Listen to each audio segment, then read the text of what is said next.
সন্তানের জন্য ছদ্মবেশী যুদ্ধে শিমুল। একজন মা তার সন্তানের জন্য কতটা দূর যেতে পারে? এই প্রশ্নের উত্তর দিতেই এবার ভয়ঙ্কর এক সিদ্ধান্ত নিল শিমুল।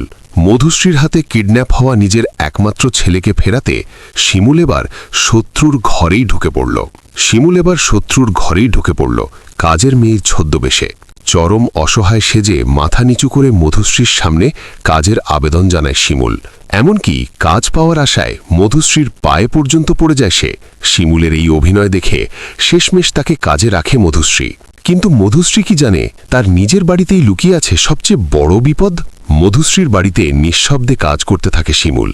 একদিকে ঝাড়ু পোছা, রান্না আর ঘরের কাজ, অন্যদিকে প্রতিটা কোণে চোখ রেখে ছেলেকে বের করে আনার গোপন পরিকল্পনা। প্রতিটা মুহূর্তে ভয়, এই বুঝি ধরা পড়ে গেল ছদ্মবেশ। একদিন সবার জন্য চা নিয়ে আসে শিমুল। চায়ের কাপ হাতে হঠাৎই তার চোখে ভেসে ওঠে নীলকে নিয়ে কাটানো পুরনো দিনগুলো। ভালোবাসা, বিশ্বাস, সুখের সংসার, আর তারপর সবকিছু হারানোর অসহ্য যন্ত্রণা।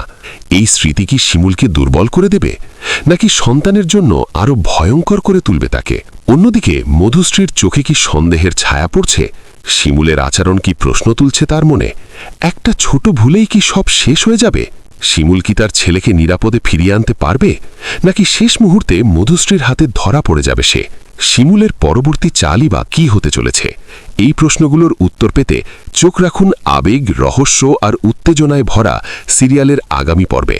ভিডিও ভালো লাগলে শুরুতে একটি লাইক দিন। এমন অগ্রিম আপডেট পেতে চ্যানেলটি সাবস্ক্রাইব করুন আর বেল আইকনটি বাজিয়ে রাখতেই ভুলবেন না।